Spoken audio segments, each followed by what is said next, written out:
Hello दोस्तों, आप लोग यूपीएससी, स्टेट पीसीएस या किसी भी एग्जाम की तैयारी कर रहे हैं और उसमें आर्ट एंड कल्चर का सेगमेंट ना आए, ऐसा हो नहीं सकता।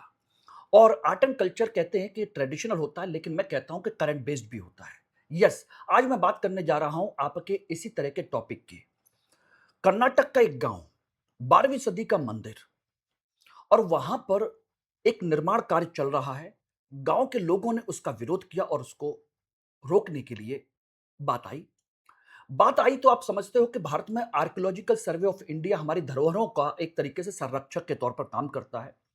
उसने भी आदेश जारी किया कि भाई इस मंदिर के जो आप निर्माण कार्य कर रहे हैं इसको रोक दीजिए, लेकिन वो काम नहीं रुका। बात पहुंची करते करते आपके हाई कोर्ट में। यस, और हाई कोर्ट ने फिर आर्कियोलॉजिकल सर्वे ऑफ इंडिया से कहा कि भाई you have the authority, you have the power, फिर आप क्यों नहीं रुकवा पा रहे? आप चुप क्यों हैं?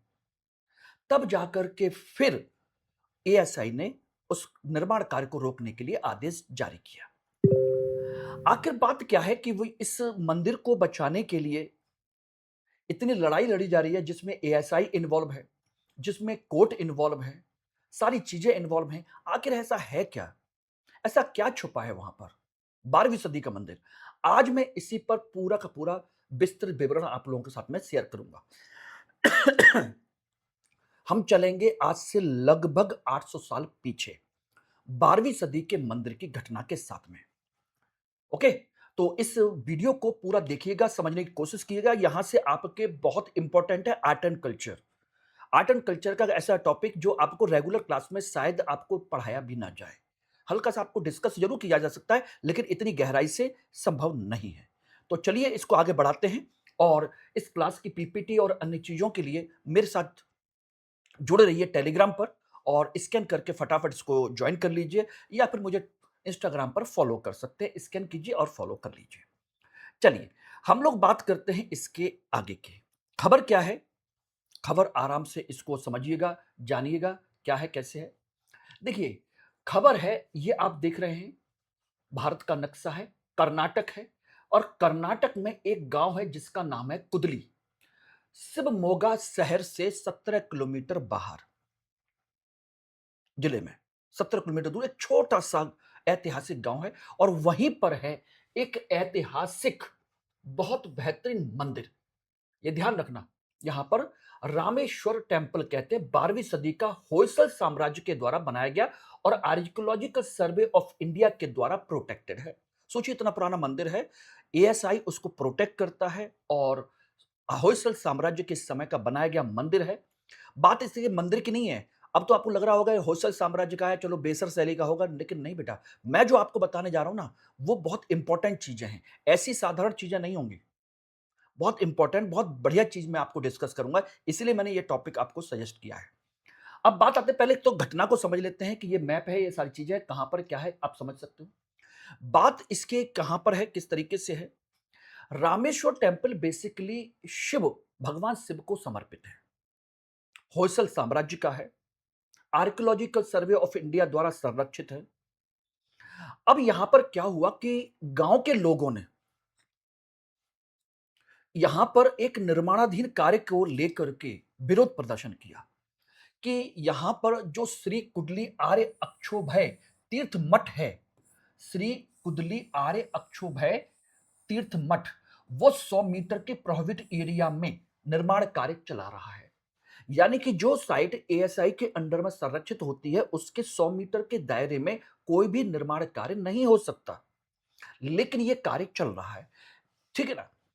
एएसआई ने इससे पहले भी इस कार्य को रोकने के लिए निर्देश जारी किया था, लेकिन मठ नहीं माना। ग्रामीणों ने तब भी उसका विरोध किया, और फिर जाकर के आप इस पर एक केस हुआ, पीआईएल दाखिल हुई। जब एएसआई की बात नहीं मानी गई, तो फिर एक सामान्य व्यक्ति हैं, मधुसूदन सीजी, इन्होंने पीआईएल दाखिल की कर्नाटक हाई कोर्ट में। और कर्नाटक हाई कोर्ट में 13 अगस्त 2024 को एएसआई को सख्त निर्देश दिए गए। और इसमें जो जज थे, उनका नाम है चीफ जस्टिस बिभू भाकरू, और दूसरे हैं जस्टिस के एस हिमलता हिमलका। इनकी बेंच ने एएसआई से कहा कि भाई आप सक्षम हैं, आप अपनी ताकत का इस्तेमाल क्यों नहीं करते हैं? आपके पास कानूनी अधिकार है, उसका इस्तेमाल करिए, उसके निर्माण कार्य को रुकवाइए। कि 100 मीटर के दायरे में आप कंट्रोल कर सकते हो। और ये ध्यान रखना दोस्तों, ये पहली बार नहीं है कि इस तरह के धार्मिक ट्रस्ट, मठ और एएसआई के बीच में विवाद खड़े हुए हों। ऐसे कितनी बार इस तरह के विवाद हमारे कोर्ट में, सुप्रीम कोर्ट में पहुंच चुके हैं। चाहे ताजमहल हो, चाहे रेड फोर्ट हो, या बड़े बड़े स्मारक हो, सभी जगह पर इस तरह की चीजें हुई हैं। इसीलिए एक कानून बनाया गया था, अमसार एक्ट 1958 का, जिस पर अब सरकार ये कोशिश कर रही है कि क्यों ना उसमें संशोधन किया जाए। आखिर ये विवाद खड़ा क्यों होता है, किस तरीके से होता है, इन सारी चीजों को लेकर के। तो बात अब यहां पर आती है कि आखिर ये इसका महत्व क्या है। दोस्तों, कुदली का यह मंदिर, रामेश्वर मंदिर, कोई साधारण मंदिर नहीं है। ये एक दुर्लभ प्राकृतिक सीमा पर बना हुआ एक बेहतरीन मंदिर है। एक तरफ आपकी तुंगा नदी बहती है और दूसरी तरफ आती है भद्रा नदी। ये दुर्लभ प्राकृतिक है। इसी जगह को जहां पर हम कहते हैं कि ये, जहां पर दोनों मिलती हैं, दोनों मिल करके बनती है तुंगभद्रा। और यही तुंगभद्रा नदी आगे जाकर के कृष्णा में मिल जाती है। और तुंगभद्रा नदी के किनारे पर आप जानते हो, उसके नीचे ही आप क्या था, विजयनगर साम्राज्य, पल्लव साम्राज्य, यहीं पर आपके बसे थे, पता है आप लोगों को? यस। तो यहीं पर आपका होयसल साम्राज्य भी है। तो कंडीशन ये है कि तुंगा तुंगा नदी को भगवान विष्णु का प्रतीक माना जाता है। याद कर लीजिएगा, पढ़ लीजिएगा। और जो भद्रा नदी है, इसे भगवान शिव का, यानी कि शिव और विष्णु का प्रतीक माना जाता है। ये रहा। ये बहुत ही पवित्र और प्राकृतिक संगम के कारण इसे वाराणसी ऑफ साउथ, यानी कि दक्षिण का काशी कहा जाता है। ये सब इंपॉर्टेंट है, क्वेश्चन पूछे जा सकते हैं। दक्षिण का काशी कहते हैं। और एक सभी महत्वपूर्ण चीज ये भी है, एक समय पर जो कुदली है, बहुत ही महत्वपूर्ण नगर था। यहां पर 8 से ज्यादा बड़े मंदिर और मठ यहां पर मौजूद थे। समझ लेना, बहुत बड़े बड़े। और एक महत्वपूर्ण चीज आप लोगों को और बता दें कि ये जो क्षेत्र है, यही जो गांव है, ये गांव कुदली, ये 3 विचारधाराओं का एक संगम हुआ करता था। यहीं पर अद्वैत दर्शन था, यहीं पर द्वैत दर्शन, यहीं पर शाक्त परंपराओं का ऐतिहासिक सह अस्तित्व था। यहीं श्रृंगेरी की शारदा पीठम की 600वीं वर्ष पुरानी जो पीठ है, शाखा है, वो यहीं पर मौजूद है, कुदली में ही। किसकी? श्रृंगेरी की शारदा पीठ। अब कहोगे श्रृंगेरी पीठ क्या है? शिव के पीठ वगैरह ये सब बड़ा, शंकराचार्य को याद आ रहा है कि नहीं आ रहा? शंकराचार्य का अद्वैत और द्वैतवाद आप समझ रहे हैं ना, मध्वाचार्य वगैरह, ये सब, और शाक्त संप्रदाय, तीनों का संगम स्थल है। तीनों यहां पर मौजूद है कुदली में। इसलिए ये काफी महत्वपूर्ण है यहां पर। और यही वजह है कि यहां पर होयसल साम्राज्य ने, के शासकों ने, के भी कई सारे अभिलेख यहां पर मिले हैं। कई सारे अभिलेख हैं। जैसे उनका एक अभिलेख है, इक्केरी अभिलेख। याद रख लीजिएगा, होयसल साम्राज्य का इक्केरी अभिलेख। देखिए, मेरी क्लास में अगर आपको कंटेंट ना मिले तो सब बेकार है, और मैं आपको आलतू फालतू चीजें पढ़ाऊंगा नहीं। इक्केरी अभिलेख ये किसका है? होयसलों का, होयसल साम्राज्य का। ठीक है। अब बात बात करते हैं इसके आगे, कि भाई इसके आगे की समस्या क्या है, क्या नहीं है, किस तरह की है। तो यहां पर जो रामेश्वर मंदिर है, उसको ध्यान से सुन लीजिएगा। रामेश्वर मंदिर होयसल साम्राज्य का प्रारंभिक मंदिर में से एक है, कुदली रामेश्वर टेम्पल। यह बिल्कुल सादा रूप है, बेसर शैली का प्रभाव है इस पर। और एक कूट मंदिर है। एक कूट का मतलब होता है एक गर्भगृह वाला मंदिर, जिसके अंदर भगवान शिव का शिवलिंग स्थापित है और उसके सामने नंदी की है। ध्यान रखना। लेकिन यह उतना भव्य नहीं है जैसा होयसल के 3 सबसे बड़े मंदिर हैं। कौन से? बेलूर, हलेबीड और चन्नाकेशव मंदिर। जितने बेहतरीन वो मंदिर हैं, उतना ये नहीं है। तो एक्चुअली में देखा जाए तो मैच्योर जो होयसल साम्राज्य के जो बेसर मंदिर हैं, वो बेलूर हलेबीडु के जो मंदिर हैं, उनके जैसा अलंकृत ये नहीं है। ये उनकी प्रारंभिक बेसर शैली की प्रारंभिक अवस्था को दर्शाता है। ये ध्यान रखना। यानी कि इससे हमें यह पता चलता है कि जो होयसल साम्राज्य के चिन्नाकेशव मंदिर है, सोमनाथपुर मंदिर है, हलेबीडु का ये मंदिर वगैरह हैं, ये सारे के सारे, ये अपने पीक पर कैसे पहुंचे, उसका क्रमिक विकास यहां से होता है। बिल्कुल ये रहा, बिल्कुल सामने ये रहा एक कुट मंदिर, ये एक मंडप है और सामने नंदी की मूर्ति है। ये रहा, ये इसका एक सिंपल सा स्ट्रक्चर है।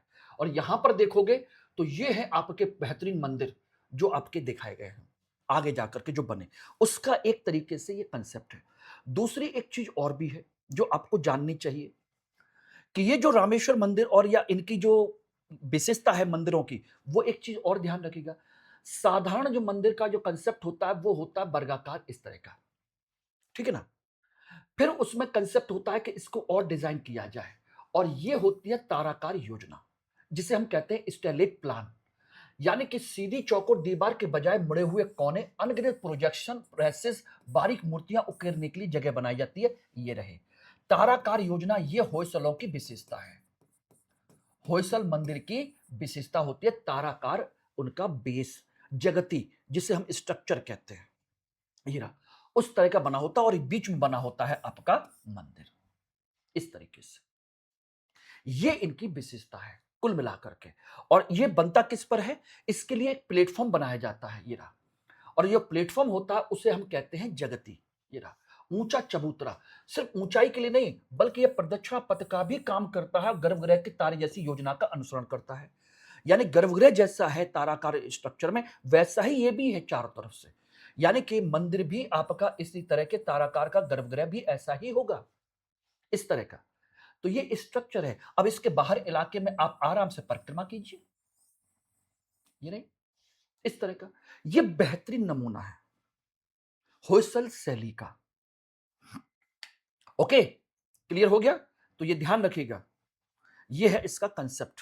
ऊंचे चबूतरे बनाए जाते हैं, और ऐसा ही ऊंचा चबूतरा आप कहां पर होता था? उत्तर भारत की नागर शैली में, जबकि दक्षिण भारत की द्रविड़ शैली में ऐसा नहीं होता। दक्षिण भारत की द्रविड़ शैली में इतना स्ट्रक्चर ऐसा नहीं होता है, उत्तर भारत में ये रहता है कुल मिलाकर के। इसलिए इसको दोनों का मुख्य मिलन केंद्र माना जाता है। अब दूसरी बात आती है इनकी नक्काशी। इनकी दीवारों पर, इनके पत्थरों पर जो नक्काशी की जाती है उसकी बहुत बेहतरीन विशेषता है। ये देखना है मूर्ति, ऐसा लग रहा है जैसे कि बिल्कुल ओरिजिनल, जैसे ऊपर से पहनाई गई है। आखिर इतनी अच्छी मूर्ति, इतनी अच्छी डिजाइन के साथ में, इतने अच्छे उभारों के साथ में, जैसे कपड़े की डिजाइन है, मालाओं की डिजाइन है, ये सारी डिजाइनें ये पत्थरों पर उस समय बिना टेक्नोलॉजी कैसे पॉसिबल थी? उसका कारण था ये है क्लोरिस्टिक सिस्ट, यानी कि विशेष प्रकार का सोप स्टोन। ये इस पत्थर का उपयोग किया जाता है, और इस पत्थर की खास बात ये होती है कि जब ये जमीन से खोदा जाता है तो बिल्कुल मुलायम होता है, जिससे कि आराम से इस पर डिजाइन बना सकते हो, आराम से। हल्के से पत्थर जो लोहे वोहे की कील वगैरह होती है उससे आराम से खुरच खुरच के डिजाइन बना सकते हो, इतना सॉफ्ट होता है। लेकिन जैसे जैसे ये रखा रहता है वैसे वैसे ये हार्ड होता चला जाता है, यानी कि हवा के संपर्क में आने पर ये हार्ड हो जाता है। ये होयसलों की दूसरी विशेषता है सॉफ्ट स्टोन की। इसलिए उन पर आभूषण, वस्त्र की सिलबटें, बालों की एक एक लट की नक्काशी आराम से हो जाती है। It is the reason. Clear हो गया? तो ये इसकी विशेषता है। तो ये एक महत्वपूर्ण है होयसल साम्राज्य के मंदिरों की, यानी कि बेसर शैली के मंदिरों की विशेषता। अब एक के अलावा एक चीज और ध्यान रखिएगा। अब मूर्ति देख रहे हैं ना कितनी बेहतरीन है। प्राचीन कारीगर अक्सर एक चीज और भी था, गुमनाम रहते थे, वो कभी कुछ करते नहीं थे। लेकिन यहां पर होयसल साम्राज्य में एक महत्वपूर्ण चीज और आप याद रख लीजिएगा कि वो मूर्तिकार, होयसल साम्राज्य में मूर्तिकार मूर्ति के नीचे अपना नाम लिखते थे। यह बिल्कुल कहा जाए कि एक अलग प्रकार की एक परंपरा है जो पूरे भारत में कहीं नहीं पाई जाती। It's a most important fact जो आपको याद रहना चाहिए। कलाकार अपना नाम लिखते हैं उस मूर्ति के नीचे, यहां पर अपना नाम डाल देते हैं, हीरा। और यह परंपरा भारत में कहीं नहीं है, ठीक है ना। अब बात आती है इसके आगे एक और चीज, जिसे हम कहते हैं फ्रीज टेक्नोलॉजी। बहुस्तरीय फ्रीजेस वास्तुकला में स्थिरता और की कथा, यानी कि जो पत्थर बनाए जाते हैं दीवार पर, जब डिजाइन बनाई जाती है वो इस तरह के स्ट्रक्चर में बनाई जाती है। ये इसका भी अपना एक पैटर्न है। यस, यानी कि दीवार पर कई परतों में फ्रीज बनाए जाते हैं, डिजाइन बनाई जाती है इस तरीके से। और उनमें भी कंडीशन ये होती है कि इनमें आप देखोगे तो रामायण महाभारत के चिन्ह होते हैं, पौराणिक कथाओं के दृश्य होते हैं सबसे ऊपर। उसके नीचे होते हैं उसकी लता पत्तियां, उसकी डिजाइन, बेल बूटे वगैरह बनाना। उसके नीचे दौड़ होते हैं दौड़ते हुए घोड़े, इस तरह का स्ट्रक्चर। और सबसे नीचे होते हैं हाथी। कहते हैं कि सबसे नीचे वाले स्तर पर, दीवार के सबसे नीचे पट्टी में जो बनाए जाएंगे वो हाथी बनाए जाएंगे। हाथी क्या होते हैं? स्थिरता के, शक्ति के प्रतीक माने जाते हैं, जो पूरी पृथ्वी को थामे रखने के लिए एक प्रतीक के तौर पर जाना जाता है। ये रहे, जैसे पूरा मंदिर उन्हीं पर टिका हुआ है, इस तरह का डिजाइन है। हाथियों को सबसे नीचे क्यों? कि शक्ति स्थिरता और धरती को थामे रखने का प्रतीक है, और पूरा मंदिर उन्हीं पर टिका हुआ है, ऐसा माना जाता है। ये एक कंसेप्ट है होयसल साम्राज्य की इस परंपरा का।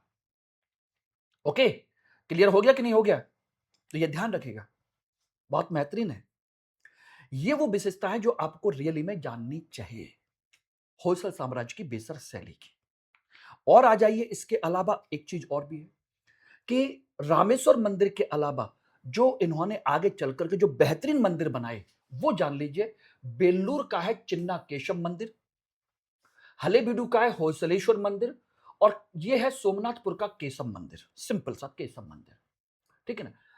चिन्ना केशव, केशव विष्णु से संबंधित, केशव टेम्पल ये भी विष्णु का त्रिकूट है, और होयसलेश्वर ये डबल श्राइन है, शिव मंदिर है, ये तीनों। और खास बात यह है कि 1117 के आरंभ हुए, और इसे लिविंग टेम्पल माना जाता है, यानी कि तब से लेकर के आज तक कभी भी चिन्ना केशव मंदिर में पूजा बंद नहीं हुई है, लिविंग है, आज भी है। शिव मंदिर जो है, जिसे डबल श्राइन कहते हैं, दो गर्भगृह हैं अलग, नंदी मंडप अलग है, और विस्तृत बाहर मूर्ति कला है। विष्णु मंदिर जिसे त्रिकूट कहते हैं, इसमें तीन गर्भगृह हैं, 16 पॉइंटेड सैटेलाइट स्टेलेट प्लान है, यानी कि तारे के 16 बिंदु हैं, 16 कोण है उनके, और बिल्कुल परिपक्व शैली को ये दर्शाते हैं प्रॉपर तरीके से। और इन्हीं सब चीजों की वजह से इन तीनों के कैंपस को इसके सेक्रेड असेंबल ऑफ द होयसलास के आधार पर 2023 में यूनेस्को ने नागर द्रविड़ भूमिज और कर्नाटक द्रविड़ परंपराओं के समन्वय के तौर पर इनको क्या किया? यूनेस्को की वर्ल्ड हेरिटेज साइट में शामिल कर लिया, सैक्रेड एसेंबल्स ऑफ द होयसलास। ये रहा, यूनेस्को की वर्ल्ड हेरिटेज साइट में शामिल है 2023 में। बात समझना, क्योंकि ये नागर, द्रविड़, भूमिज और आपकी कहा जाए कि कर्नाटक की द्रविड़ शैली, इन सब का मिक्सअप है ये, उन सभी परंपराओं का एक मिश्रण है, इसी वजह से इसको शामिल किया गया। और ये तीन मंदिर हैं, इन तीन मंदिरों के कैंपस को पूरी तरीके से वर्ल्ड हेरिटेज लिस्ट में याद कर लीजिएगा कब शामिल किया गया। ओके, क्लियर है? ये ध्यान रखिएगा। तो अब बात आते हैं इसके असली मुद्दे पर कि भाई जो विवाद है वो कैसे है। देखिए, ये है मंदिर, और एएसआई के संरक्षण होने पर कंडीशन ये होती है कि ये होती है 100 मीटर का प्रोहिबिटेड एरिया, जिसमें कोई निर्माण कार्य नहीं हो सकता। और अब तो सोचिए, यूनेस्को के साइट में ये मंदिर तो नहीं है, लेकिन बाकी देखा जाए तो आने वाले समय में इसको भी शामिल किया जा सकता है होशलों के उसमें, स्ट्रक्चर में। इसके अलावा 300 मीटर का, 100 से लेकर के 300 मीटर का अलग से रेगुलेटेड एरिया भी होता है, जिसे हम क्या कहते हैं? प्रतिबंधित क्षेत्र। कहते हैं कि यहां पर निर्माण की अनुमति मिल सकती है, लेकिन नेशनल मॉन्यूमेंट अथॉरिटी से मंजूरी मिलने के बाद। यानी कि इस क्षेत्र में तो आप कर सकते हो, लेकिन आपको नेशनल मॉन्यूमेंट अथॉरिटी से परमिशन लेनी होगी। लेकिन ये वो जो एरिया है, इसमें आप कुछ नहीं कर सकते, बिल्कुल निषिद्ध क्षेत्र है। बिना अनुमति के तो कोई भी निर्माण कार्य या मरम्मत, पूरी तरह मरम्मत भी नहीं कर सकते। और एक और चीज है, आप इस क्षेत्र में हवा में या जमीन के नीचे भी कुछ नहीं कर सकते। यानी कि प्रतिबंध सिर्फ सतह पर नहीं, बल्कि ऊंचाई और जमीन के नीचे तक लागू होता है, वहां खुदाई भी नहीं कर सकते हो। It is not allowed. यानी कि जैसा है वैसा ही एएसआई इसको अपने हिसाब से देखेगा, बस ये ध्यान रखिएगा। यानी कुल मिलाकर के 300 मीटर का एरिया पूरा कवर रहता है, जहां पर आप कुछ नहीं कर सकते। लेकिन ये मठ जो है, ये इसमें इस तरह का काम कर रहा है। तो कानून और जमीनी हकीकत की स्थिति यही है। न्यायपालिका को हस्तक्षेप करना पड़ा। कोर्ट की यह टिप्पणी दर्शाती है कि वैधानिक अधिकार होने के बावजूद संस्थाओं द्वारा परिवर्तन में देरी क्यों होती है। एएसआई के पास अथॉरिटी है, फिर भी क्यों क्यों नहीं कर पा रहे। कानूनी सीमा की व्यवहारिकता, संसदीय स्थायी समिति की रिपोर्ट के अनुसार 100 और 300 मीटर की सीमा किसी ठोस वैज्ञानिक आधार पर तय नहीं की गई थी, जिससे छोटे स्मारकों पर विवाद होता है। छोटे छोटे जो स्मारक होते हैं, वहां पर थोड़ा सा विवाद हो जाता है, क्योंकि भाई छोटा सा एक स्मारक है। अब उसके लिए 100 मीटर का दायरा बनाएंगे, फिर 200 मीटर का दायरा बनाएंगे, तो बड़ी दिक्कत हो जाएगी। इसलिए सरकार चाह रही है कि भाई कुछ ऐसा किया जाए कि जिससे कि चीजों को मैनेज किया जा सके, जैसे अमसार एक्ट में आपका संशोधन करना। लेकिन बात आती है राष्ट्रीय विरासत बनाम स्थानीय हित। यूनेस्को जैसे स्थलों पर संवेदनशीलता और अंतरराष्ट्रीय दबाव के कारण नियम सख्त बने रहते हैं, ये बहुत जरूरी भी है। बहुत ज़रूरी भी हैं। तो कानून है जैसे अमसार एक्ट है। अमसार एक्ट में 2010 का जो संशोधन अधिनियम किया गया था, उसमें यही कांसेप्ट किया गया था कि भई 100 और 200 मीटर का रेडियस आपका होना चाहिए प्रॉपर तरीके से, होना चाहिए और उसके लिए नेशनल मॉन्यूमेंट अथॉरिटी से परमिशन लेनी पड़ेगी 200 मीटर के दायरे के लिए। इसीलिए उसके आधार पर इसको डिसाइड किया गया था। ये आपके अमसार एक्ट के माध्यम से ही किया गया था। ये बात आप लोग प्रॉपर तरीके से ध्यान रखिएगा। तो अपने आप में ये टिप्पणी बहुत बड़ी बात है और इस तरीके से इसको समझिएगा कि हमने एक छोटी-सी न्यूज़ उठाई, छोटी-सी न्यूज़ के कुंडली विवाद को हमने समझा, 12वीं सदी के होयसल के इतिहास को हमने समझा, उनके प्लान की नक्काशी जो वगैरह जो होती है स्ट्रक्चर को समझने की कोशिश की, तुंगभद्रा नदी के संगम के महत्व को हमने समझा, अमसार एक्ट को हमने समझा, 2010 के संशोधन को भी समझा और 2023 में यूनेस्को की मान्यता को भी समझा और वर्तमान विवाद को भी समझा। अब बताइए ये सारी चीजें आपकी क्लियर हुई कि नहीं हुई? तो क्लास का मतलब यहां पर सिर्फ ध्यान रखिएगा, सिर्फ और सिर्फ आपको न्यूज़ बताना नहीं है, बल्कि उसकी सभी महत्वपूर्ण चीज़ें हमको देखनी हैं, कि भई उसका इतिहास क्या है, उसकी कला क्या है, उसका भूगोल क्या है, उसकी कानूनी व्यवस्था क्या है, इन सारे पहलुओं को हमने देखा है और अपने यूपीएससी, स्टेट पीसीएस और तमाम तरह के एग्ज़ाम्स के लिए। कमेंट सेक्शन में ज़रूर बताइएगा आपको ये वीडियो कैसा लगा। Thank you very much.